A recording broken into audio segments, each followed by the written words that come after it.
राजस्थान के सम्मानीय राज्यपाल श्री कलराज मिश्र जी।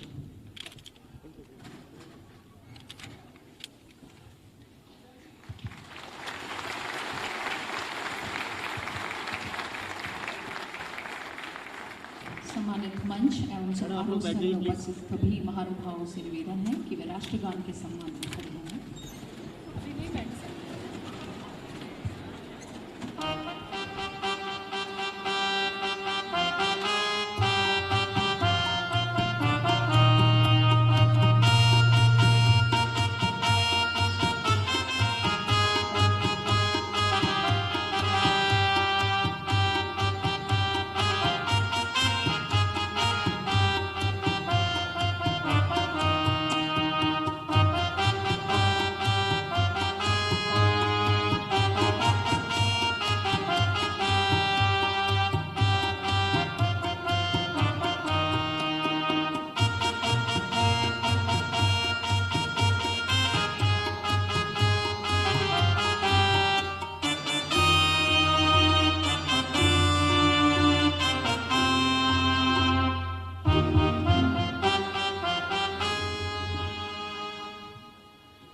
स्वागत करती हूँ माननीय कुलाधिपति महोदय एवं राज्यपाल राजस्थान श्री कलराज मिश्र जी और आज के इस दीक्षांत समारोह के मुख्य अतिथि राजस्थान के यशस्वी मुख्यमंत्री श्री अशोक गहलोत जी।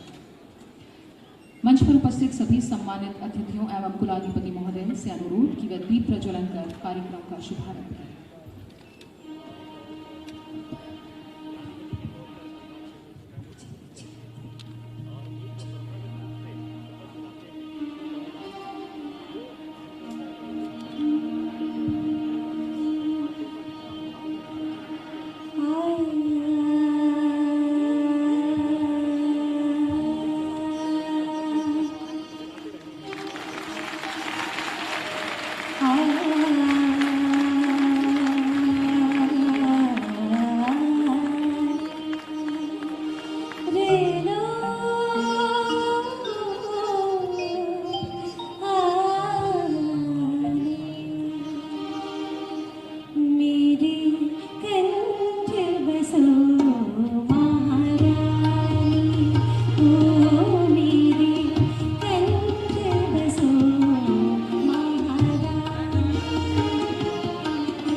कुलाधिपति महोदय द्वारा माननीय मुख्यमंत्री जी की उपस्थिति में और सभी दर्शकगण एवं गणमान्य अतिथियों की मौजूदगी में आज के दीक्षांत समारोह में प्रदान की जा रही उपाधियां छात्र छात्राओं के जीवन में एक नई गौरवपूर्ण कथा संजोकर उनके अंतर्मन के अंधकार को दूर कर नवीन ज्ञान का सृजन करें। माननीय कुलपति महोदय, आपसे अनुरोध है कि आप माननीय कुलाधिपति महोदय को भारतीय संविधान की प्रस्तावना एवं संविधान के अनुच्छेद 51 क के अनुवाचन करवाने हेतु आमंत्रित करें।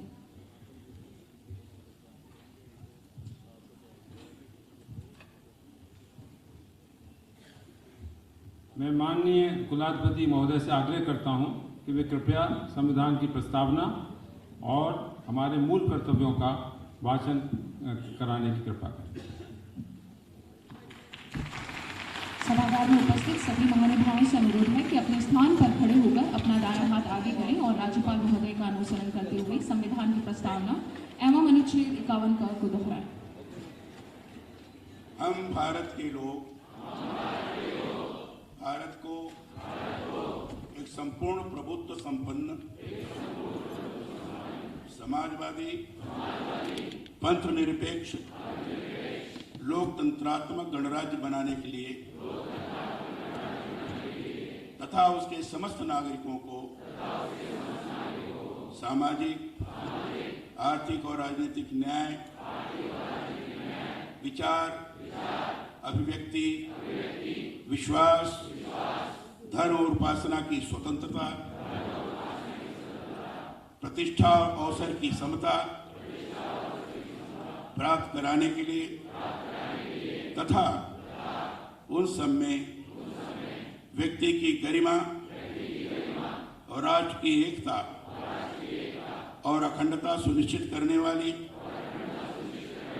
बंधुता बढ़ाने के लिए दृढ़ संकल्प होकर अपनी संविधान सभा में आज तारीख 26 नवंबर 1949 ईस्वी मिति मार्गशीर्ष शुक्ल सप्तमी संवत 2006 विक्रमी को एतद द्वारा इस संविधान को अंगीकृत अधिनियमित और आत्मार्पित करते हैं। अभी मैं मूल कर्तव्य कहूंगा तो इसको दोहराने की आवश्यकता नहीं है, इसको आप लोग ध्यान से सुनेंगे और आत्मनिरीक्षण भी करेंगे कि इसके अनुसार हम कुछ कर रहे हैं कि नहीं कर रहे हैं। भारत के प्रत्येक नागरिक का यह कर्तव्य होगा कि वह एक संविधान का पालन करे और उसके आदर्शों संस्थाओं राष्ट्रध्वज और राष्ट्रगान का आदर करे। 2. स्वतंत्रता के लिए हमारे राष्ट्रीय आंदोलन को प्रेरित करने वाले उच्च आदर्शों को हृदय में संजोए रखे और उनका पालन करे। 3. भारत की प्रभुता एकता और अखंडता की रक्षा करे और उसे अक्षुण्ण रखे। 4. देश की रक्षा करे और आह्वान किए जाने पर राष्ट्र की सेवा करे। 5. भारत के सभी लोगों में समरसता और समान भ्रातृत्व की भावना का निर्माण करे, जो धर्म भाषा और प्रदेश या वर्ग पर आधारित सभी भेदभाव से परे हो। ऐसी प्रथाओं का त्याग करे जो स्त्रियों के सम्मान के विरुद्ध हैं। 6. हमारी सामाजिक संस्कृति की गौरवशाली परंपरा का महत्व समझे और उसका परिरक्षण करे। 7. प्राकृतिक पर्यावरण की जिसके अंतर्गत वन झील नदी और वन्य जीव हैं रक्षा करे और उसका संवर्धन करे तथा प्राणी मात्र के प्रति दया भाव रखे। 8. वैज्ञानिक दृष्टिकोण मानववाद ज्ञानार्जन तथा सुधार की भावना का विकास करे। 9. सार्वजनिक संपत्ति को सुरक्षित रखे और हिंसा से दूर रहे। 10. व्यक्तिगत और सामूहिक गतिविधियों के सभी क्षेत्रों में उत्कर्ष की ओर बढ़ने का सतत प्रयास करे, जिससे राष्ट्र निरंतर बढ़ते हुए प्रयत्न और उपलब्धि की नई ऊंचाइयों को छुए। 11. जो माता पिता या संरक्षक हो वह 6 से 14 वर्ष के बीच की आय की यथास्थिति अपने बच्चे अथवा प्रतिपाल्य को शिक्षा प्राप्त करने के अवसर प्रदान करेगा। धन्यवाद।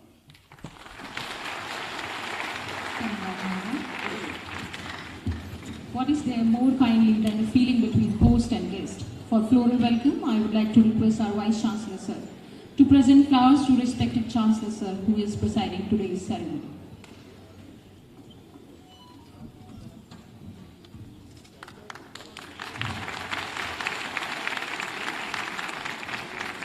I also request to present flowers to our chief guest of today's function, Chief Minister Rajasthan Shri Ashok Gehlot ji.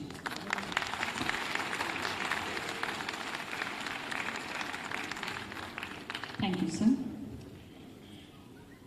Dr. Dev Swarup, who is known for his selfless commitment towards his professional responsibility and unassuming personality. Ladies and gentlemen, it's given me immense pleasure to acquaint you with the founding Vice Chancellor of Dr. Bhimrao Ambedkar Law University, Jaipur. He joined this university on 2nd March 2020 and is the legendary persona behind the successful journey of establishing this university. Former Additional Secretary UGC, former Vice Chancellor University of Rajasthan, where he is still remembered for his strong resilience and a person of high integrity. Recruitment after 30 years in University of Rajasthan was a Herculean task, which he completed ever so proficiently. That was his administrative competence only which made this task possible. As a head of the institution, he played a stellar role in settling the entire legal dispute, taking it upon himself to plead for justice in favor of the university in just one hearing. His acumen in policy formulation led him to acquire the decision-making role in various committees of MHRD, Planning Commission, UGC, ICSSR. His passion for reform in higher education gave him the opportunity to travel extensively to represent India at many international platforms. I can vouch with full conviction about his strong affirmative decisions, as I have been witness to one such decision during my tenure at HRD Center, University of Rajasthan. Sir, you sanctioned 75 lakhs to each of those 66 new HRD centers in just one single day. What an exemplary decision you took, sir, showing your unbelievable ability and quality of a visionary administrator. Dr. Dev Swarup has proved his merit beyond any doubt as a founding Vice Chancellor of Dr. Bhim Rao Ambedkar Law University, Jaipur. And it is a matter of great satisfaction that even with very limited resources and extreme time constraints, facing these challenging times of pandemic COVID-19, the university has accomplished such mammoth tasks which were next to impossible. BCI approval, affiliation of law colleges for the session 2021 and 21-22, regular classes for first batch of LLM on campus, evaluation and result within the time framework of the session is in itself a marvelous achievement. All credit goes to his high spirit, focused vision and sincere hard work. Recently, the on-screen evaluation process has begun, which in itself is proof of his dedication and illustrious labor. Proudly sharing that Dr. Bhim Rao Ambedkar Law University will be the first ever state university of Rajasthan to implement the method of on-screen evaluation. Dr. Dev Swarup's passion and determination is reflected in his proactive actions and commitments towards his field, where he plays a versatile role as an academician and an able administrator. All I can say is, all his credentials are exceptional. Teamwork, cohesiveness, generosity, smart ways to handle challenges are his few of the qualities to be imbibed. Still a long way to go to achieve new dimensions and greater milestones. इनकी ऐसी शख्सियत है कि आज भी सभागार में मौजूद राजस्थान विश्वविद्यालय से पधारे अनगिनत शिक्षकगण, विद्यार्थी मौजूद हैं, जिन्हें आपकी मेहनत पर आपसे भी ज़्यादा अधिक विश्वास है। हम सभी को नाज है और फक्र है कि आप हमारे विश्वविद्यालय के भी कुलपति रहे हैं। Now I invite our dearest Vice Chancellor, Dr. Dev Swarup, to give his welcome address.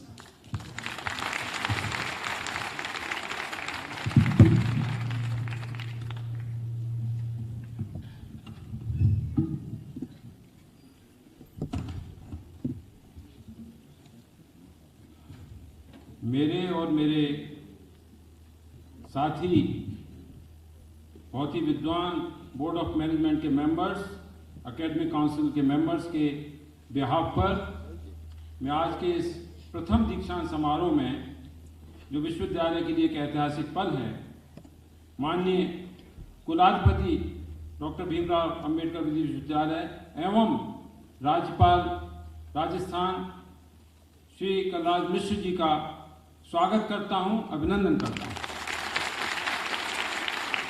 मैं स्वागत करता हूं हमारे माननीय मुख्यमंत्री जी का, जिनकी शख्सियत के लिए कुछ कहना मुश्किल है, लेकिन उनकी आज यहाँ मौजूदगी ये दर्शाती है कि हम सब के लिए उनका कितना स्नेह है और उच्च शिक्षा के लिए उनका कितना कंसर्न है। दिल से उनका बहुत बहुत स्वागत, बहुत बहुत आभार।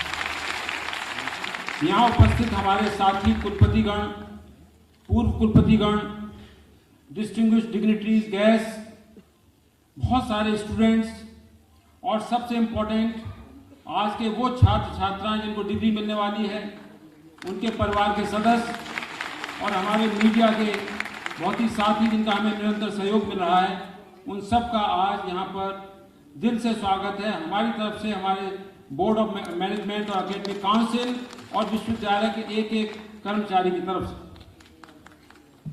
सर, जब ये कार्यक्रम हो रहा था तो मैंने सोचा था कि क्योंकि मैं यूजीसी में 28 साल रहा हूँ, मैंने सोचा था कि मैं उच्च शिक्षा और विधि शिक्षा का इस देश में किस तरह से विकास हुआ है, विस्तार हुआ है, उसके बारे में बताऊं, लेकिन वो सब मैं भूल गया हूं।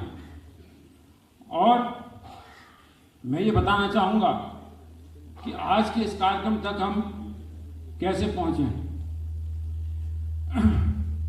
Good beginning is the half done and beginning is the most important part of the work, जिसकी शुरुआत माननीय मुख्यमंत्री जी ने 26 फरवरी 2019 को विधानसभा में इस विधि विश्वविद्यालय के अधिनियम को पारित करके माननीय राज्यपाल महोदय के हस्ताक्षर से उसका प्रकाशन हुआ, विश्वविद्यालय अस्तित्व में आया।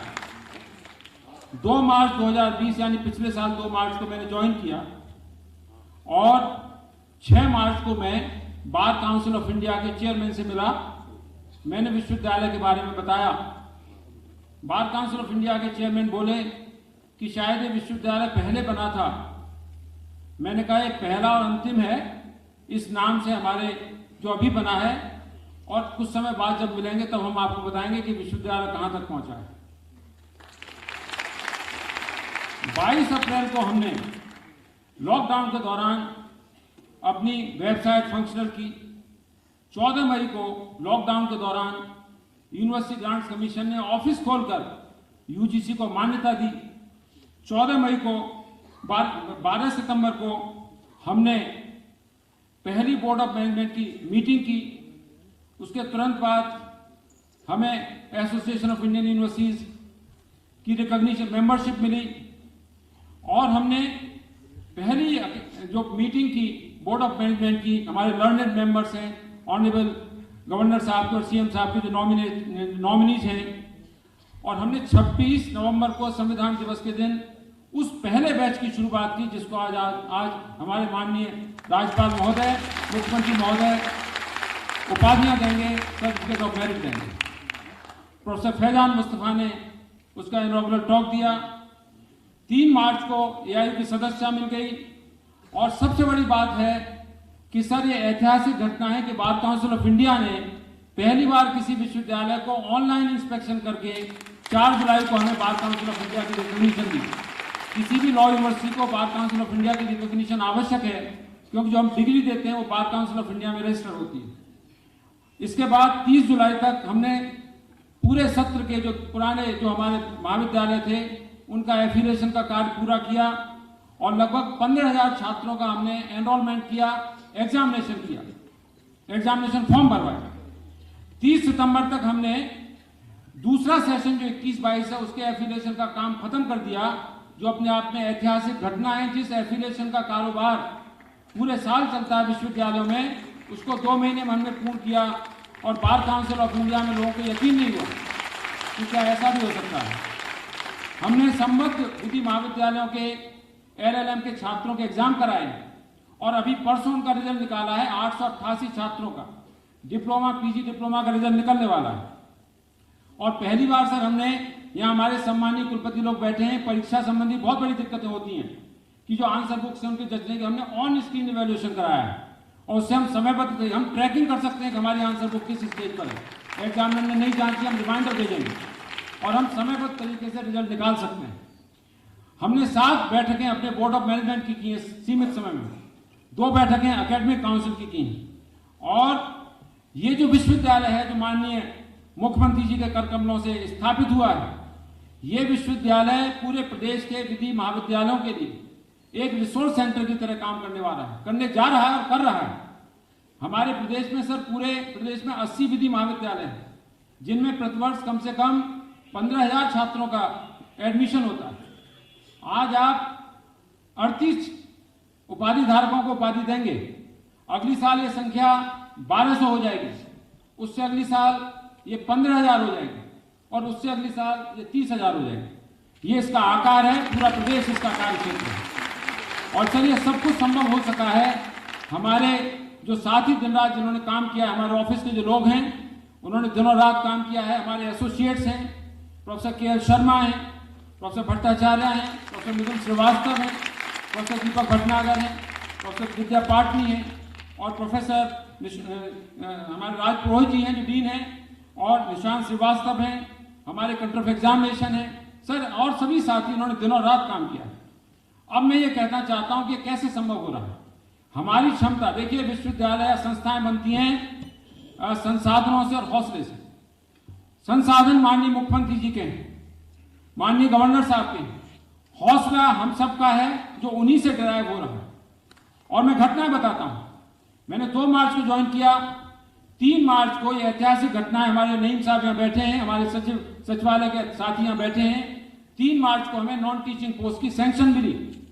देखिए कितनी बड़ी बात है, तालियां जरा जोरदार बजाइए। सभी जितनी स्टैट्यूटरी बॉडीज हैं उनके नॉमिनीज हुए और 22 जुलाई को यूनिवर्सिटी के जुरिसडिक्शन का लेटर इशू हुआ। उसके तत्काल बाद 35 फैकल्टी पोजीशन, जब जोरदार तारीफ, क्योंकि हमारे पूरे देश में एक भी विधि विश्वविद्यालय नहीं है जिसमें इतनी बड़ी संख्या में फैकल्टी की पोजीशन सैंक्शन हुई हो, जितनी माननीय मुख्यमंत्री जी ने एक दिन में 35 faculty position, 5 professor, 10 associate professor और 20 असिस्टेंट प्रोफेसर। और सर हम आज उसके लिए विज्ञापन जारी करने वाले उनको भरने के लिए नॉन टीचिंग पोस्ट का भी। इसके दौरान, कोरोना के दौरान मैं सर से मिला, कभी भी मिलने में दिक्कत नहीं हुई। और मुझे याद है कि एसीएस फाइनेंस साहब जिस समय चीफ सेक्रेटरी हैं, उनको बुलाकर उसी शाम को हमें 5 करोड़ रुपए दिलाए, जो हमारे डे टू डे एक्सपेंडिचर के काम आए। सबसे बड़ी बात यह हुई कि स्थायी परिसर के लिए भूमि का आवंटन मुख्यमंत्री जी द्वारा किया गया। दहमी कला में उसकी बाउंड्री वॉल का काम शुरू हो रहा है, उसके नक्शे बन गए हैं और हम जल्दी उस पर काम शुरू करेंगे, मुख्यमंत्री जी से शिलान्यास रखवाएंगे। एक घटना और जो आज हम मेमेंटो देंगे यहाँ पर, वो मेमेंटो वही मेमेंटो है जो पूरे देश से हमने सिलेक्शन करके यूनिवर्सिटी का लोगो सेलेक्ट किया। और बजट के दौरान अत्यंत व्यस्त होने के बावजूद भी 26 फरवरी को माननीय मुख्यमंत्री जी ने उसका अनावरण किया। ऐतिहासिक घटना है जो जीवन भर विश्वविद्यालय के इतिहास में लोगो रहेगा। सबसे बड़ी बात कि हमारे पास अभी परमानेंट फैकल्टी नहीं थी, तो हमने राजस्थान विश्वविद्यालय के टीचर्स के लिए जितना भी सम्मान और जितना भी उनके लिए हम आभार व्यक्त करें वो कम है। क्योंकि हमारे लॉ फैकल्टी के जो राजस्थान यूनिवर्सिटी के टीचर्स हैं, जो इत्तेफाक से मेरे ही द्वारा अपॉइंट किए गए थे पहले, उन्होंने जिस तन्मयता से दिनों रात काम किया, हमारे स्टूडेंट्स की एक भी क्लास मिस नहीं हुई हमारे स्टूडेंट्स की ऑनलाइन। और सर एक दिन में माननीय मुख्यमंत्री जी ने उनको जो ऑनरेरियम दिया जाता है 1 घंटे का, 500 रुपये से 1000 रुपये किया।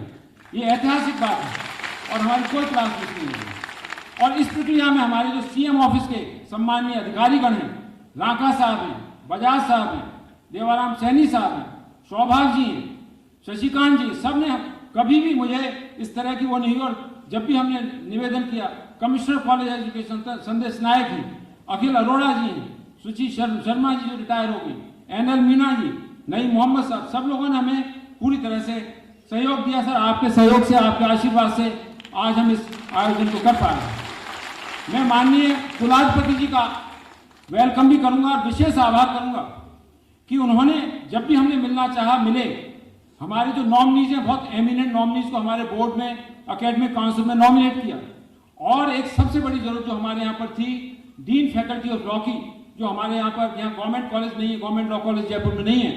तो मैं सर से मिला, गवर्नर साहब से, और गोविंद जायसवाल जी और सुबीर कुमार जी दोनों इस चीज के विटनेस हैं कि जब मैंने गवर्नर साहब से रिक्वेस्ट किया कि राजस्थान विश्वविद्यालय के डीन फैकल्टी ऑफ लॉ को एडिशनल चार्ज हमारी डीन फैकल्टी ऑफ लॉ दे दिया जाए, 1 दिन के अंदर आदेश हमारे पास आया और उससे हमारी एकेडमिक एक्टिविटी बढ़ रही थी।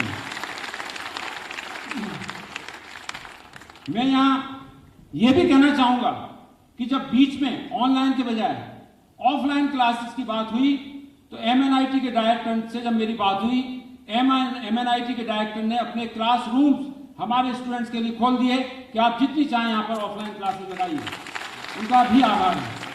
महोदय, मैं सिर्फ ये कहना चाहूंगा कि आज का दिन बहुत महत्वपूर्ण है। ये विधि शिक्षा के छात्र हैं। विधि शिक्षा का विशेष महत्व रहा है अगर हम परंपरागत तरीके से देखें। और विधि शिक्षा का छात्र होने के नाते इंडिया जैसे डेमोक्रेटिक सेटअप में जो विधि और विधि विशेषज्ञ और विधि वक्ता हैं, उनकी सोशल रिस्पॉन्सिबिलिटीज भी हैं, सोशल वेलबींग्स के नाते, और इसीलिए उन्हें सोशल इंजीनियर्स कहा जाता है। इसलिए जो आज हमारे विधि के छात्र हैं, उनके पार्ट पर ये और भी ज्यादा जिम्मेदारी बनती है कि वो सामाजिक फैब्रिक को समझें, सामाजिक ताने बाने को समझें, सामाजिक समस्याओं को समझें और समय की आवश्यकता को, समय की महत्ता को समझें। क्योंकि बिना उसके कुछ नहीं है। सर, एआईयू ने एक किताब पब्लिश की है, गवर्नेंस इन बैलेंस, उसमें मेरा भी योगदान है। और उस किताब का सार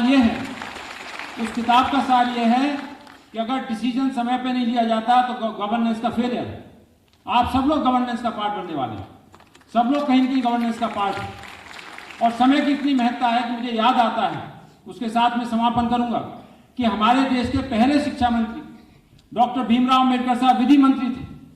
और उस वक्त जो संविधान की संरचना और बहुत सारे हम अगर देखते हैं तो बहुत सारे ख्याल आते हैं, नेल्सन मंडेला से लेके जो हमारे रिफॉर्मर्स हैं, गांधी जी से लेके। लेकिन मौलाना आजाद, जिनकी यादगार में, जिनके जन्मदिन पर 11 नवंबर को शिक्षा दिवस मनाया जाता है, उन्होंने कहा था कि जो लोग समय पे फैसले नहीं लेते, समय उनको फैसले लेने का दोबारा वक्त नहीं देता। इसलिए मैं कहता हूं, time is an essence. Thank you very much.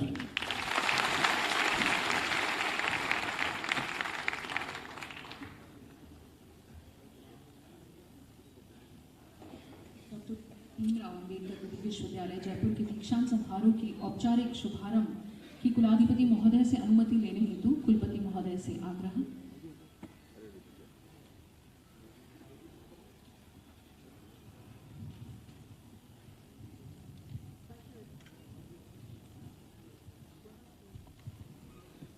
मैं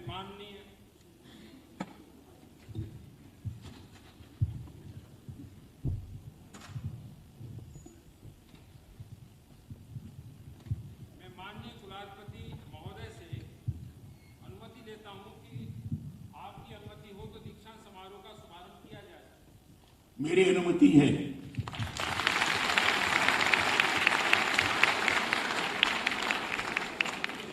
माननीय कुलाधिपति महोदय की अनुमति से मैं दीक्षांत समारोह के शुभारंभ की घोषणा करता हूं।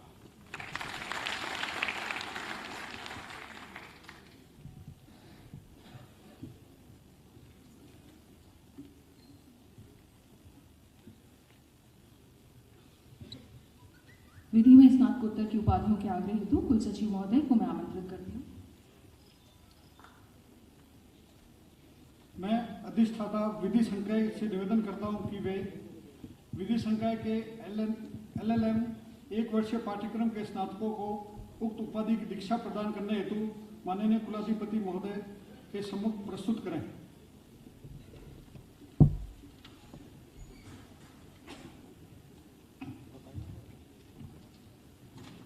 माननीय कुलाधिपति महोदय, मैं अधिष्ठाता विधि संकाय माननीय के सम्मुख उन 38 स्नातकों में से कतिपय को प्रस्तुत करता हूं जो विधि संकाय में LLM 1 वर्षीय पाठ्यक्रम की उपाधि के योग्य प्रमाणित हुए हैं।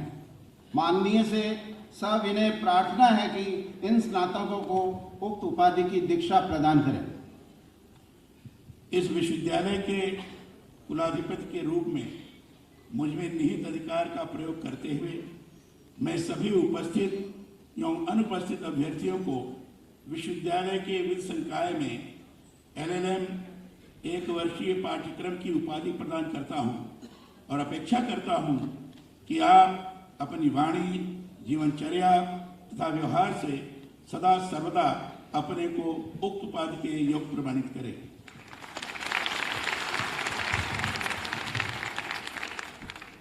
स्नातक मंच पर आकर अपनी डिग्री प्राप्त करेंगे। उपाधि पाने वाले श्रृंखलाबद्ध ढंग से ऊपर आकर उपाधि प्राप्त करेंगे। सबसे प्रथम है आदित्य हरसाना।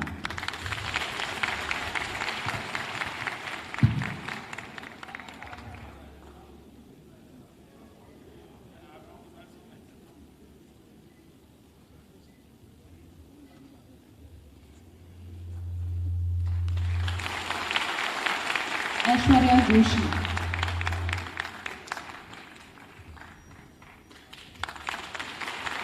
अनन्या अचरा।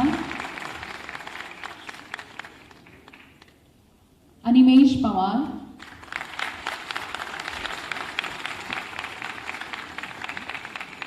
अंकित CS Kothiwal. Anuj Kumar Mahawar.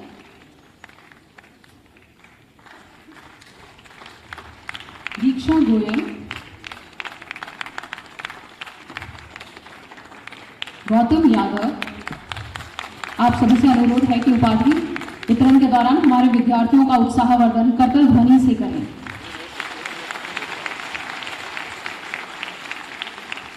Ghanshyam Beniwal,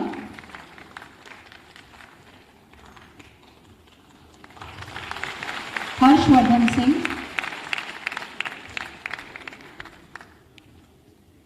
Harshvardhan Singh Bhati,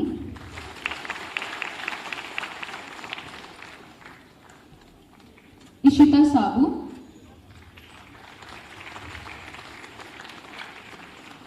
Kalpesh Kumar Meena,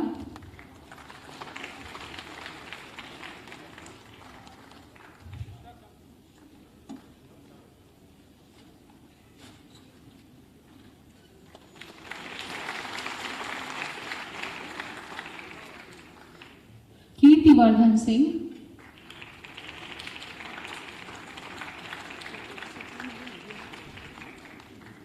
कुलवर्धन Singh Bhati,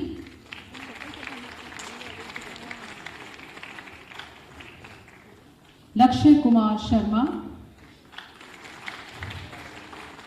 Ladies and gentlemen, all of you are requested to encourage the degree holders with big round of applause. Manas Daga, Mitali Agarwal,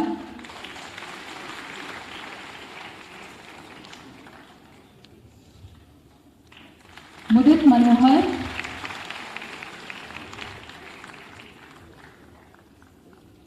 Narendra Kumar पारी,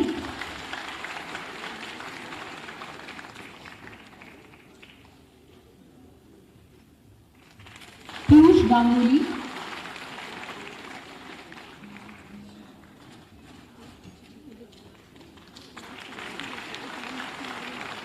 प्राची जोशी, प्राची जोशी, प्राची शर्मा,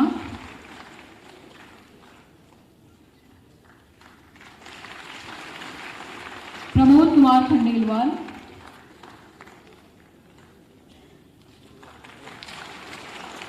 संघमित्रा मीना, सीमा आर्यन,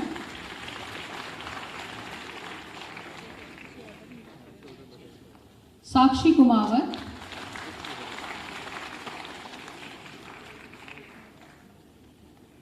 शिव शक्ति सिंह वानावत, सुनीता वर्मा, तुषार पवार, ट्विंकल चौधरी, उर्वशी चौहान,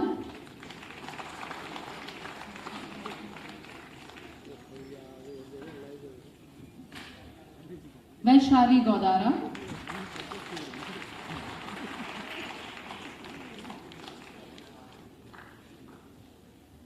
विजय लक्ष्मी चारण,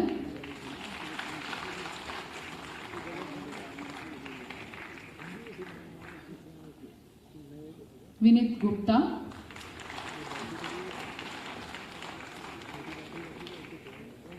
युवराज समन।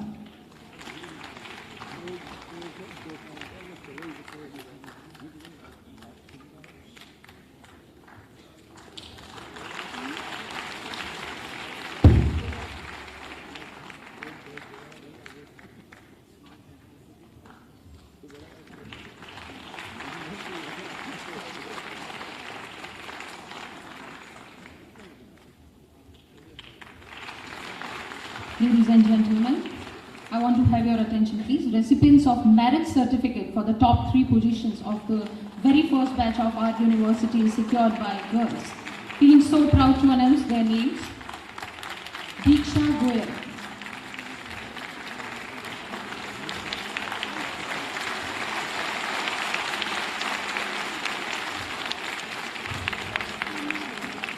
मैं माननीय मुख्यमंत्री जी से अनुरोध करती हूं कि वह इन छात्रों को मेरिट सर्टिफिकेट प्रदान कर अपना आशीर्वाद दें।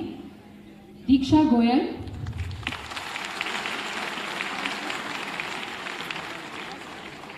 इशिता साबू,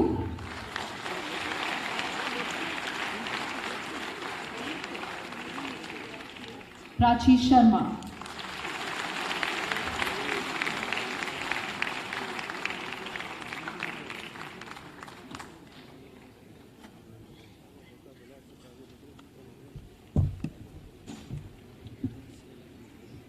धन्यवाद महोदय। अपार हर्ष का विषय है कि राजस्थान के यशस्वी मुख्यमंत्री श्री अशोक गहलोत जी इस दीक्षांत समारोह के मुख्य अतिथि हैं। विकास एवं प्रगति के पर्याय जननायक के रूप में विख्यात श्री गहलोत राष्ट्रपिता महात्मा गांधी की विरासत के समर्थ संवाहक हैं। जब बात जननायक की हो तो अपने आप में इनकी मौजूदगी कार्यक्रम को गरिमामय बनाती है। हमारे प्रदेश के मुख्यमंत्री जी ने जिस तरीके से कोरोना काल के संकट से राज्य को उभारा है वह काबिले तारीफ है। कोरोना संकट में राजस्थान प्रदेश प्रबंधन में पूरे देश में सिरमौर रहा। गरीबों को राहत पैकेज दिए, खाने के लिए अन्नपूर्णा रसोई की शुरुआत की।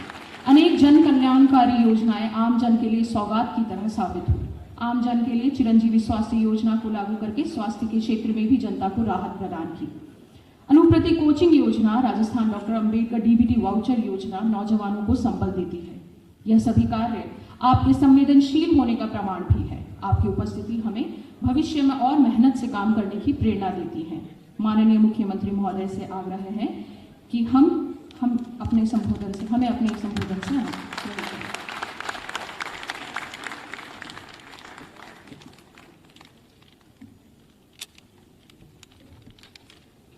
परम श्रद्धेय राज्यपाल श्री कलराज मिश्र जी, कुलपति डॉक्टर देव स्वरूप जी, डीन डॉक्टर GS राजपुरोहित जी, रजिस्ट्रार श्री अयूब खान साहब, बोर्ड ऑफ मैनेजमेंट के सभी सदस्यगण, बोर्ड ऑफ काउंसिल के सभी सदस्यगण, हमारे सदस्य व विधायक गोपाल मीणा जी, आलोक बेनीवाल जी, विभिन्न विश्वविद्यालयों के उपस्थित कुलपतिगण, रजिस्ट्रारगण, डिग्री जितने हासिल किए तमाम हमारे विद्यार्थीगण, उनके पढ़े के साथ में और तमाम उपस्थित आने अतिथिगण, मुझे बहुत प्रसन्नता हो रही है कि आज डॉक्टर भीमराव अम्बेडकर विधि विश्वविद्यालय जयपुर का प्रथम दीक्षांत समारोह आज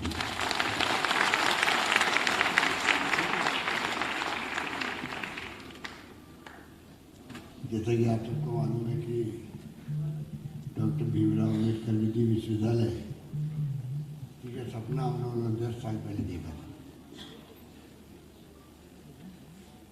विधि विश्वविद्यालय एक्ट बन गया और अनफॉर्चुनेटली ऐसी स्थिति बनी कि सरकार बदल गई हमारी, पता नहीं किन कारणों से डॉक्टर भीमराव अम्बेडकर विधि विश्वविद्यालय भी और हृदय जोशी विश्वविद्यालय पत्रकारिता का दोनों विश्वविद्यालय बंद कर दिए गए। अभी तक समझ में नहीं आ रहा है, क्योंकि मैंने सुना कि हिंदुस्तान के अंदर कोई भी विश्वविद्यालय बनने के बाद में आज तक बंद नहीं हुआ। पहली बार ऐसी घटना हुई, किन कारणों से हुई वो मुझे न मालूम, और वही डॉक्टर अम्बेडकर के नाम का हो। और हृदय जोशी जो फ्रीडम फाइटर भी थे और मुख्यमंत्री रहे 2-3 बार, उनके नाम के हों। दोनों विषय बहुत इम्पोर्टेंट थे, जर्नलिज्म का भी और लॉ यूनिवर्सिटी का। मुझे बहुत दुख हो रहा था, आप सबके आशीर्वाद से मुझे दोबारा मुख्यमंत्री बनने का मौका मिला।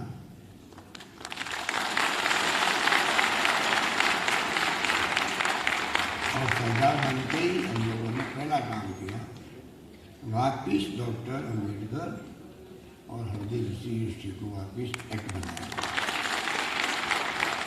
अगर वो नहीं होता तो ना तो आज हम यहाँ बैठते, ना हमारे परम श्रद्धेय राज्यपाल महोदय यहाँ होते, और ना ये डिग्री का वितरण हमारे नौजवान साथी में। एक बढ़िया पर्सनलिटी देखी बना, कॉन्फिडेंस देखा चेहरों पर, खुशियाँ देखी, उत्साह देखा, लगता है कि इन सब का भविष्य बहुत उज्जवल हो।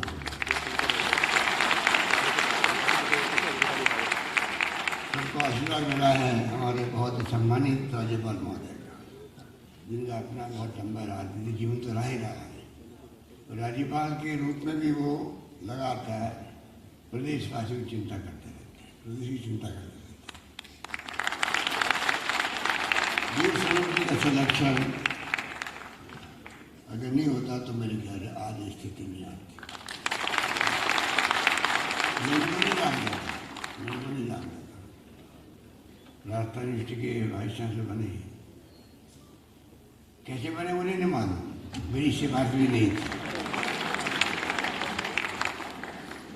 तो मेरी सिफारिश अगर बन जाए तो तारीफ करूँ, बहुत बड़ी बात नहीं है, मैं इनको जानता नहीं था। पर ये वाइस चांसलर बनने के बाद आए और जिस रूप में इन्होंने फैसले किए वहाँ पर, लंबे अटके थे जो अटके हुए मामले थे टीचर्स के, उनको हल किया। मैंने सुना हाईकोर्ट के अंदर खुद जाके खड़े हो गए पैरवी करने के लिए। जो सैकड़ों टीचर्स थे उनका भविष्य दाव पे लगा हुआ था, उन सब की ज़िंदगी बना दी। ये सब फैसले, ये सब इनकी जो कार्यप्रणाली थी उसने मुझे प्रभावित किया। आप मेरा आश्चर्य होगा कि ये जो सर्च कमेटी बनती है वैसे तो वीसी बनाने के लिए, और पहला यूनिवर्सिटी बनता है तो सरकार का फैसला कर देती है। पर ये डॉक्टर अंबेडकर यूनिवर्सिटी बनी है, इसके लिए मैंने बहुत प्रयास किया और आखिर में नज़र गई इनके ऊपर, गई मेरी नज़र इनके ऊपर। यूजीसी का अनुभव काम आ रहा है, आपने देखा है। ये कोई कम बात है, कम समय के अंदर जो फैसले हुए हैं। आप बताइए 2 मार्च को इन्होंने काम प्रारंभ किया, 26 फरवरी को अधिनियम बना, और जो फैसले हुए हैं bar council of India, UGC, भारतीय विश्वविद्यालय संघ, 80 जो कॉलेज बने हैं उनकी संबंधितता, 15,000 छात्रों का नामांकन कर उनकी परीक्षाओं का आयोजन करना, और उत्तर पुस्तिकाओं ऑनलाइन स्क्रीन मूल्यांकन करना, एक नया प्रयोग है। ये प्रेरणा तो मैं समझता हूँ सबको लेनी चाहिए, अन्य विश्वविद्यालय को लेनी चाहिए। LLM का 1 वर्षीय पाठ्यक्रम भी प्रारंभ कर दिया। प्रथम बैच को उपाधियाँ आज माननीय राज्यपाल महोदय ने दी है। बोर्ड ऑफ मैनेजमेंट और एकेडमिक काउंसिल का गठन, नियमित बैठकें करना, और भिन्न भिन्न पाठ्यक्रमों के जो अध्ययनरत छात्र हैं कॉलेजेस के, उनके पाठ्यक्रम को इस प्रकार बनाना जैसे कि बेहतर पाठ्यक्रम बन सके। बहुत सारी बात है। कहने का तात्पर्य मेरा यही है, डॉक्टर अंबेडकर के बारे में मैं क्या कहूँ, आप सब जानते हैं, क्योंकि समय की सीमा भी है। आज का दिन ऐतिहासिक दिन है जब बांग्लादेश आज़ाद हुआ था। इस प्रोग्राम में हमें जाना है, राज्यपाल महोदय की सीमाएँ हैं समय की, और मुख्य उद्बोधन तो हमें उनका सुनना है दीक्षांत समारोह के उपलक्ष्य में। मैं खाली इसलिए कहना चाहूँगा कि अंबेडकर का नाम हो, संविधान के निर्माता थे, संविधान सभा के अध्यक्ष थे, उनके नाम और विधि की बात हो, कितना अच्छा लगा जब संविधान का भी स्वरूप पढ़ा गया, मूल भावना पढ़ी गई राज्यपाल महोदय द्वारा। अगर मैं कहूँ कि एक एक शब्द जो है हम लोग पढ़ते हैं, गाते भी हैं, चाहे जनगण मन की बात हो, चाहे संविधान की बात हो, हम शपथ लेते हैं MLA MP, मंत्री, मुख्यमंत्री, प्रधानमंत्री, तो कितने लोग उस पर चलते हैं, ये बहुत बड़ा क्वेश्चन है। मुझे तो इतना गर्व होता है जब राज्यपाल महोदय ने परंपरा शुरू करी हर जगह, तो मेरे को इतना अच्छा लगा कि वास्तव में ये हम सबको रिमाइंड करवाने का आप सबने शपथ ले रखी। एक एक शब्द देखेंगे उनका, अगर आप एक एक शब्द देखेंगे मूल भावना का कर्तव्य का, उसके बाद में कहने की जरूरत नहीं पड़ेगी। ये देश एक रहेगा, अखंड रहेगा, चौमुखी विकास करेगा, गरीबी अमीरी का भेद मिटेगा, वर्ग भेद मिटेगा, जातिवाद मिटेगा, धर्म के नाम पे राजनीति होती है वो समाप्त हो जाएगी। सदैव इस संविधान की मूल भावना में और कर्तव्य से बता जाती है। उसका पालन नहीं करते हैं तब जाकर के राइट लेफ्ट होता है और समस्या खड़ी होती है, उसको निपटाने के अंदर फिर समय बर्बाद होता है। कि मैं यही कहना चाहूँगा, मुझे खुशी है जो सपना मैंने देखा था डॉक्टर अम्बेडकर के नाम का विश्वविद्यालय का, वो सपना आखिर में पूरा हुआ। मुझे लगता है कि ऐसे सपनों को पूरा करने के लिए प्रदेश के अंदर मैंने तीसरी बार मुख्यमंत्री बना।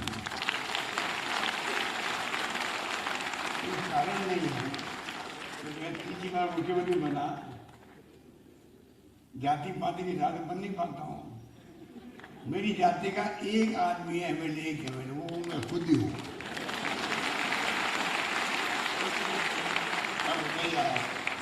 अगर छत्तीस कौम मुझे प्यार नहीं करते, विश्वास नहीं करते प्रदेशवासी, तो मैं आज आपके सामने खड़े होकर दो बातें करने की स्थिति बनी होती। इसलिए मुझे खुशी है कि आज का समारोह विशेष पहचान रखता है और मैं कहूँ तो अतिशक्ति नहीं है।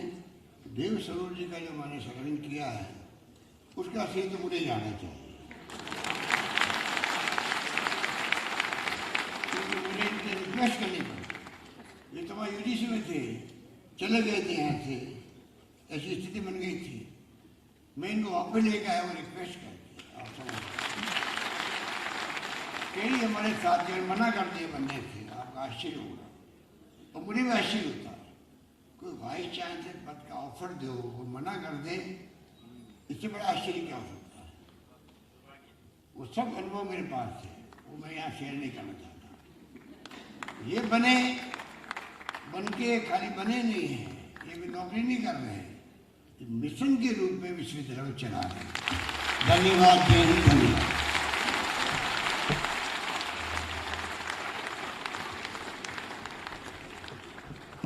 धन्यवाद महोदय। कोटिश आभार माननीय मुख्यमंत्री महोदय, आपके आशीर्वचन एवं मार्गदर्शन से हम धन्य हुए। हमें विश्वास है कि आपके मूल्यवान विचार न केवल हमें ओजस्वित करेंगे, भविष्य में हमारा पद भी आलोकित करेंगे। डॉक्टर भीमराव अंबेडकर विधि विश्वविद्यालय का ये सौभाग्य है कि राजस्थान के राज्यपाल एवं हमारे कुलाधिपति श्री कलराज मिश्र जी प्रथम दीक्षांत समारोह की अध्यक्षता कर रहे हैं। ज्ञान एवं गरिमा की सिंधु आपके आकाश धर्मा व्यक्तित्व के लिए ही मानो कहा गया है। अयम निजः परो वेति गणना लघु चेतसाम उदार चरितानाम तु वसुधैव कुटुंबकम, अर्थात यह मेरा है, यह उसका है। ऐसी सोच संकुचित चित्त वाले व्यक्तियों की होती है। इसके विपरीत उदार चरित्र वाले लोगों के लिए तो ये संपूर्ण धरती ही एक परिवार जैसी होती है। जनता से सीधे जुड़ने के आपके प्रयास आपकी सज्जनता, उदारता और दानशीलता को दर्शाती है। ऐसे उदार मना कुलाधिपति महोदय से निवेदन है कि अध्यक्षीय उद्बोधन देकर हमें अनुग्रहित करें।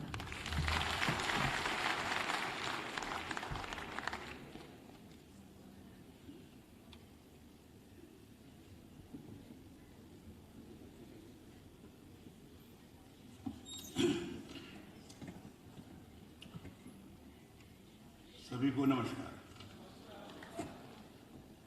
डॉक्टर भीमराव अंबेडकर विधि विश्वविद्यालय के इस प्रथम दीक्षांत समारोह में उपस्थित प्रदेश के यशस्वी मुख्यमंत्री माननीय श्री अशोक गहलोत जी, कुलपति श्री देवस्वरूप जी, प्रबंध मंडल एवं शैक्षणिक परिषद के सदस्यगण, उपस्थित अन्य विश्वविद्यालयों के कुलपति, शिक्षाविद, गणमान्य जन, मीडिया के मेरे साथियों, छायाकार बंधुओं और प्यारे विद्यार्थियों, डॉक्टर भीमराव अंबेडकर विधि विश्वविद्यालय के इस प्रथम दीक्षांत समारोह में भाग लेकर मुझे अत्यंत प्रसन्नता हो रही है।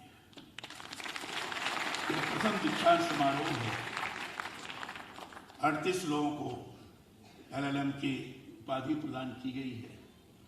मैं समझता हूँ ये शुरुआत निरंतर बढ़ोतरी की तरफ आगे चलती जाए और बाद में जैसा इन्होंने हमारे कुलपति महोदय ने अपने उद्बोधन के दौरान कहा कि आगे चलकर 30,000 तक के लोग 80,000 ये एक विजन है, कल्पना है, उसको चरितार्थ करने की प्रबल इच्छा है। और इसलिए आदरणीय मुख्यमंत्री जी ने जो ये बात कही है, देव स्वरूप जी कुलपति महोदय मिशन के रूप में इस विश्वविद्यालय को लेकर कार्य कर रहे हैं और मेरा पूरा विश्वास है कि विश्वविद्यालय आगे बढ़ता जाएगा। दीक्षांत समारोह, दीक्षांत अध्ययन काल के संपन्न होने का अवसर नहीं है। यह शिक्षा पूरी होने का नहीं, बल्कि अर्जित शिक्षा से जीवन की नई शुरुआत का पर्व है। मैं इस पर्व पर डिग्री प्राप्त करने वाले सभी विद्यार्थियों को बधाई देते हुए उनके उज्जवल भविष्य की कामना करता हूं। चाहता हूं जो शिक्षा आपने विश्वविद्यालय में प्राप्त की है उसका समुचित उपयोग राष्ट्र और समाज के उन्नति में आप करें। प्राचीन काल में गुरुकुल पद्धति का प्रचलन था। बड़े बड़े जो गुरुकुल होते थे वह एक प्रकार से आज के विश्वविद्यालय की ही तरह होते थे। एक एक गुरुकुल में हजारों की संख्या में लोग शिक्षा प्राप्त करते थे। बताते हैं दुर्वासा ऋषि, उनके जो शिष्यगण थे जो उनके गुरुकुल में थे, 10,000 शिष्यों का, विद्यार्थियों का वो चलता हुआ विश्वविद्यालय था। अद्भुत था। वह एक प्रकार से आज विश्वविद्यालय की तरह होते। महर्षि च्यवन, सांदीपनि, वशिष्ठ, विश्वामित्र, गौतम, भारद्वाज आज के गुरुकुल बहुत प्रसिद्ध रहे। यहां किसी एक विषय में नहीं, विद्यार्थियों को जीवन से जुड़े सभी क्षेत्रों का ज्ञान गुरु प्रदान करते थे। बाद में हमारे यहाँ नालंदा और तक्षशिला जैसे विश्वविद्यालय विश्व भर में अपने ज्ञान के लिए अत्यंत प्रसिद्ध रहे। यहाँ शिक्षा प्राप्त करने सुदूर देशों से विद्यार्थी आया करते थे। शिक्षा मानव जीवन के लिए ज्ञान की वह कुंजी है जो संसार के समस्त बंद दरवाजों को खोलती है। इसलिए मैं निरंतर यह भी कहता हूं कि शिक्षा जीवन के लिए आलोक पथ है। इस पथ से हम तमाम विसंगतियों और विडंबनाओं से मुक्ति पा सकते हैं। अभी कुछ समय पहले ही मैं प्रसिद्ध गांधीवादी शोधकर्ता डॉक्टर धर्मपाल की लिखी एक पुस्तक पढ़ रहा था। इसमें उन्होंने गांधी जी द्वारा भारतीय शिक्षा को लेकर रखे गए विचारों के आलोक में अंग्रेजी दौर और उससे पूर्व के शिक्षा से जुड़े दस्तावेजों के आधार पर लिखा है कि ब्रिटिश सरकार ने भारत को न केवल औद्योगिक बल्कि साहित्यिक, नैतिक, सांस्कृतिक और आध्यात्मिक रूप से भी खोखला बनाया है। मैं ये मानता हूं कि आजादी मिलने के इतने वर्षों के बाद भी देश में शिक्षा भारतीय संस्कृति और दर्शन के साथ जीवन मूल्यों की उदात्त परंपराओं से इसलिए नहीं जुड़ पाई है कि भारतीय संविधान से जुड़े आलोक का उसमें सीधे तौर पर समावेश हम नहीं कर पाए। देश में जो नई शिक्षा नीति लागू की गई है उसमें भारतीय जीवन मूल्यों और संस्कृत से जुड़े ज्ञान को स्कूली और उच्च शिक्षा में जोड़ने की महत्वपूर्ण पहल की गई है। नई शिक्षा नीति के आलोक में संविधान के हमारे जीवन मूल्यों को जोड़ते विश्वविद्यालयों को ऐसे पाठ्यक्रम निर्मित करने पर ध्यान देना चाहिए जिनसे समानता की हमारी सोच को व्यापक स्तर पर प्रसार किया जा सके। महात्मा गांधी सदा एक बात कहा करते थे कि अधिकारों के हिमालय से ही कर्तव्यों की गंगा जीवन में बहा करती है। संविधान ने हमें अधिकार दिए हैं तो मूलभूत कर्तव्य भी प्रदान किए हैं, जिसका अभी मैंने पाठन कराया है। उनके प्रति भी हम सभी को सजग रहने की आवश्यकता है। भारतीय संविधान मानवीय अधिकारों और कर्तव्यों का आलोक पुंज है। हमने राजस्थान में विश्वविद्यालयों में संविधान पार्क की स्थापना की पहल की है। अभी इस विश्वविद्यालय में चूंकि जमीन नहीं मिली, इसलिए नई शुरुआत होता है। इसके पीछे की मंशा ये कि इसके जरिए हमारी नई पीढ़ी संविधान की उदात्त दृष्टि और आदर्शों से जुड़ सके। मुख्यमंत्री जी ने बहुत ही उचित ही कहा है, वो समीचीन भी है कि संविधान की प्रस्तावना अगर एक एक शब्द को आप पढ़ें तो शब्द नहीं हो तो मंत्र है। एक एक शब्द संविधान के मूल भावना को प्रकट करने में सक्षम है और इसके ऊपर निश्चित रूप से विचार करना है। विधि विश्वविद्यालय में कानून की पढ़ाई कराई जाती है।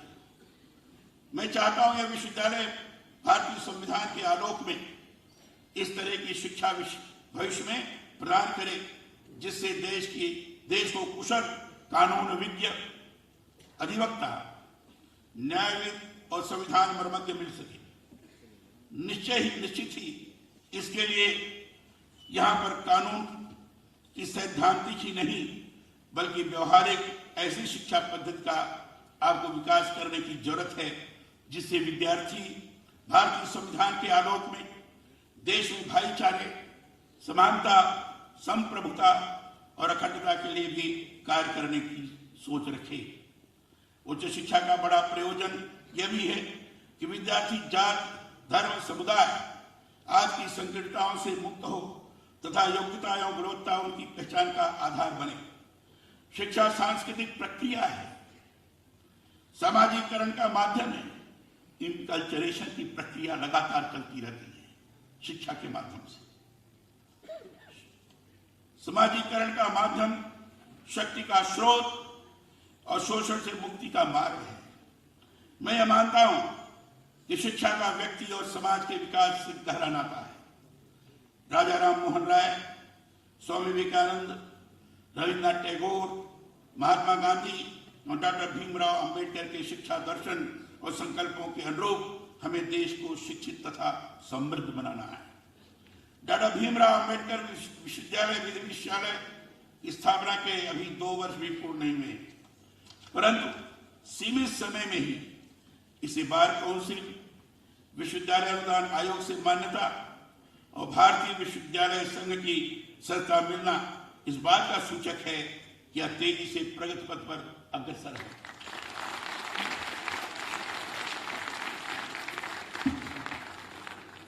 मुझे यह बताया गया है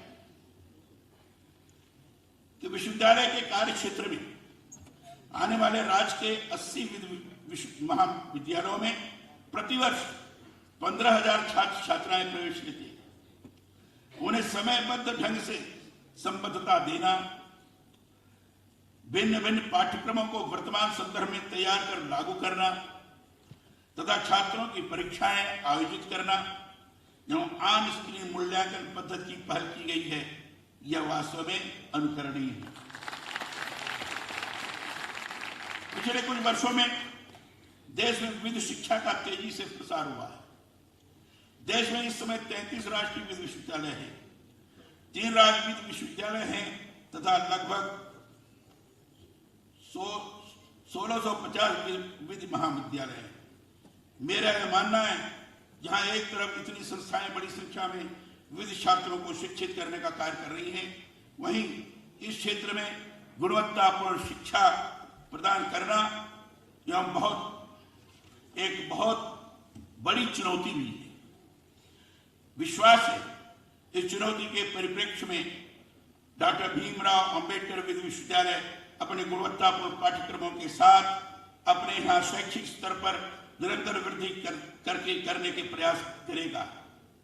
मैं चाहता हूं यह शिक्षा प्राप्त विद्यार्थी विधि व्यवसाय में ही नहीं बल्कि देश के जागरूक नागरिक के रूप में भी महत्वपूर्ण भूमिका का निर्वहन करेंगे।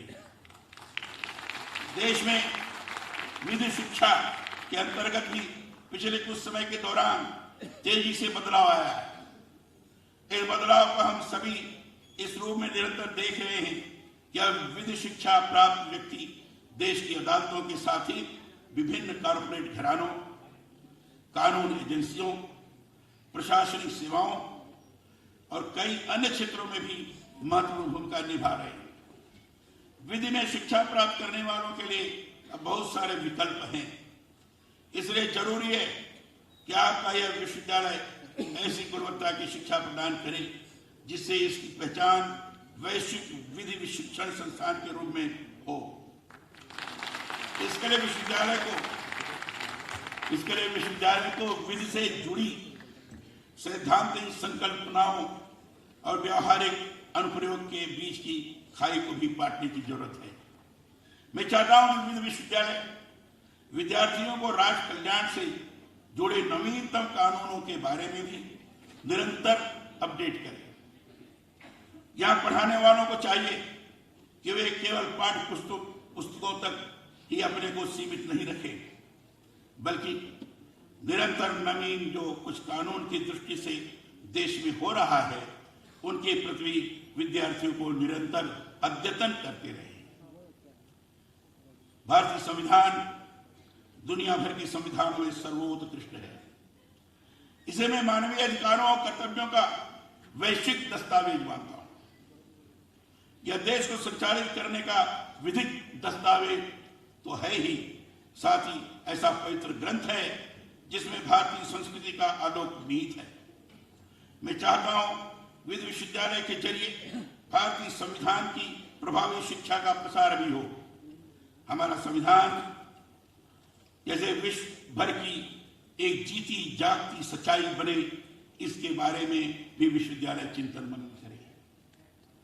यह सच है कि विधि विश्वविद्यालय में कानून से संबंधित उच्च शिक्षा का प्रसार किया जाता है, परंतु मैं चाहता हूं कि आपके इस विश्वविद्यालय में देश के आजादी आंदोलन से जुड़े अधिवक्ताओं बहुत बड़ी संख्या मिलेगी आपको। इसलिए मैं कह रहा हूं देश के आजादी आंदोलन से जुड़े अधिवक्ताओं के जो महत्वपूर्ण भाषण रहे हैं उनके बारे में भी अध्ययन करवाया जाए, ये मेरा विशेष आग्रह है।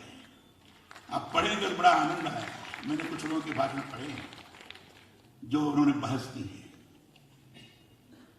यह बात मैं इसलिए कह रहा हूं कि भारत में कानून की डिग्री धारक नेता स्वतंत्रता आंदोलन में सर्वाधिक सक्रिय और शीर्ष पंक्ति पे रहे। बाल गंगाधर तिलक, लाला लाजपत राय, मोहनदास करमचंद गांधी, सरदार वल्लभ भाई पटेल, गोविंद वल्लभ पंत, मदन मोहन मालवीय, डॉक्टर राजेंद्र प्रसाद आदि नेता स्वयं बहुत अच्छे अधिवक्ता रहे। उन्होंने ब्रिटिश अदालतों में आमजन को परेशान करने वाले कानूनों के खिलाफ जम के पैरवी की। आजादी आंदोलन में अधिवक्ता के रूप में राष्ट्रीय नेताओं की जो भूमिका रही है उसके बारे में भी विद्यार्थियों को जानकारी करवाई जानी चाहिए। इसलिए मैं चाहता हूं कि विधि पाठ्यक्रम में राष्ट्र चेतना से जुड़े मुद्दों को भी जोड़ा जाए। राष्ट्र चेतना से जुड़े हुए जितने मुद्दे हैं उसको भी इस पाठ्यक्रम में जोड़ा जाए तो मैं समझता हूं विद्यार्थियों के लिए बड़ा ही ज्ञानवर्धक होगा। यह विश्वविद्यालय जिनके नाम से स्थापित है वह डॉक्टर भीमराव अंबेडकर संविधान निर्माता ही नहीं थे, बल्कि बहुत बड़े विधिवेत्ता भी रहे। अंबेडकर ने अपने अध्ययन का बहुत सारा समय देश दुनिया के कानूनों को जानने और समझने में व्यतीत किया था। नवीन और प्राचीन कानूनों की उन्हें गहरी समझ थी। 1933 में अंबेडकर बॉम्बे विश्वविद्यालय के कानून और कला विभाग में एक अध्येता के तौर पर नियुक्त हुए और बाद में 1935 को उनकी नियुक्ति महाविद्यालय के प्राचार्य पद पर की गई। यहां पर वे न्याय शास्त्र पढ़ाते थे। आजादी आंदोलन में भी उनकी महती भूमिका रही। स्वतंत्र भारत के वो प्रथम कानून मंत्री चुने गए। कानून मंत्री के पद पर रहते हुए उन्होंने सदियों तक गुलाम रहे भारत के वंचित वर्गों के अधिकारों, उनकी स्वतंत्रता के स्थायित्व, ऊंच नीच का भेद मिटाकर समानता स्थापित करने वाले कानून पारित करवाए। 29 अगस्त 1947 को वे संविधान लिखने वाली प्रारूप कमेटी के अध्यक्ष चुने गए। मैं यह मानता हूं कि डॉक्टर अंबेडकर सांस्कृतिक राष्ट्रवाद के सच्चे पोषक थे। उन्होंने देश की एकता और अखंडता के साथ भारतीय संस्कृति और जीवन मूल्यों पर ही सदा जोर दिया। बॉम्बे विधानसभा में वर्ष 1938 में उन्होंने कहा, मैं चाहता हूं कि समस्त लोग पहले भारतीय हों और अंततः भारतीय हों तथा भारतीय के सिवाय और कुछ भी न हो। तो उस समय उन्होंने अपने भाषण में कहा। हम सभी को भी इस बात को सदा याद रखना है कि हम सबसे पहले भारतीय हैं। सबसे पहले हमारा संविधान है और उसके बाद हमारी कोई व्यक्तिगत पहचान है। मैं चाहता हूं भारत में जो असमानताएं अभी भी विद्यमान हैं, सार्वजनिक रूप से लैंगिक भेदभाव जो होता है, उसके विरुद्ध यहाँ अध्ययन प्राप्त करने वाले विद्यार्थी सदा खड़े रहे। महिलाओं के अभी प्रियम्बल में आपने पढ़ा है कि जो अपने मूल कर्तव्य में आपने सुना होगा, ये जो उन सारे चीजों को हम किनारे रखें जो स्त्रियों के सम्मान के विरुद्ध हो। बहुत अच्छी तरह से उन्होंने कहा, महिलाओं के अधिकारों के लिए, वंचितों के अधिकार के लिए और तेजी से बढ़ते यौन अपराधों के विरुद्ध कार्य करने के लिए वित्त सेवा की सबसे अधिक जरूरत रहती है। इसलिए वित्त शिक्षा को मैं पूरी तरह समाज से सीधे तौर पर जुड़ी शिक्षा मानता हूं। लिंग, जात, समुदाय में परंपरागत असमानता के बंधन से मुक्ति कैसे मिले, इसको ध्यान में रखते हुए यहां कानून की शिक्षा व्यवहारिक रूप में कैसे दी जा सकती है, इस पर सभी को मिलकर विचार करना चाहिए। विश्वविद्यालय से औपचारिक शिक्षा की प्रतीकात्मक समाप्ति भले ही याद हो रही है, किंतु विद्यार्थियों के व्यवहारिक जीवन की असली परीक्षा अब प्रारंभ होगी। विश्वविद्यालय में अध्ययन के दौरान आप लोगों ने बहुत कुछ सीखा। भावी जीवन में उसका नहीं सही एवं सार्थक उपयोग करने का अब समय आ गया है। नई शुरुआत के लिए आप सभी को मेरी बहुत बहुत शुभकामनाएं। मुझे इस बात की प्रसन्नता है कि विश्वविद्यालय द्वारा आज प्रदान की गई उपाधियों में 3 छात्राओं ने सर्वोच्च स्थान प्राप्त किया है। मैं सदा ही मानता आया हूं कि छात्राओं को यदि आगे बढ़ने के अवसर मिलते हैं तो वे अपने आप को बेहतरीन साबित करने में कोई कसर नहीं छोड़ती। इन बेटियों ने वित्त शिक्षा में जो स्थान पाया है वह नारी शक्ति एवं प्रतिभा का गौरवपूर्ण प्रदर्शन है। मैं इन बेटियों को बहुत बधाई और स्वस्थ कामना करता हूं। इस अवसर पर मैं शुभकामनाएं देता हूं कि आपका यह विश्वविद्यालय एकेडमिक गुणवत्ता, शोध कार्य की मौलिकता एवं नवीनता तथा सृजनात्मक मेधा एवं ऊर्जा से निरंतर प्रगतिमान रहे तथा ज्ञान विज्ञान की प्रखर रश्मियों से विश्वविद्यालय के विद्यार्थी सदैव आलोकित होते रहे। दीक्षांत समारोह के इस अवसर पर एक बार पुनः आप सभी को बधाई और स्वस्थ कामना। धन्यवाद।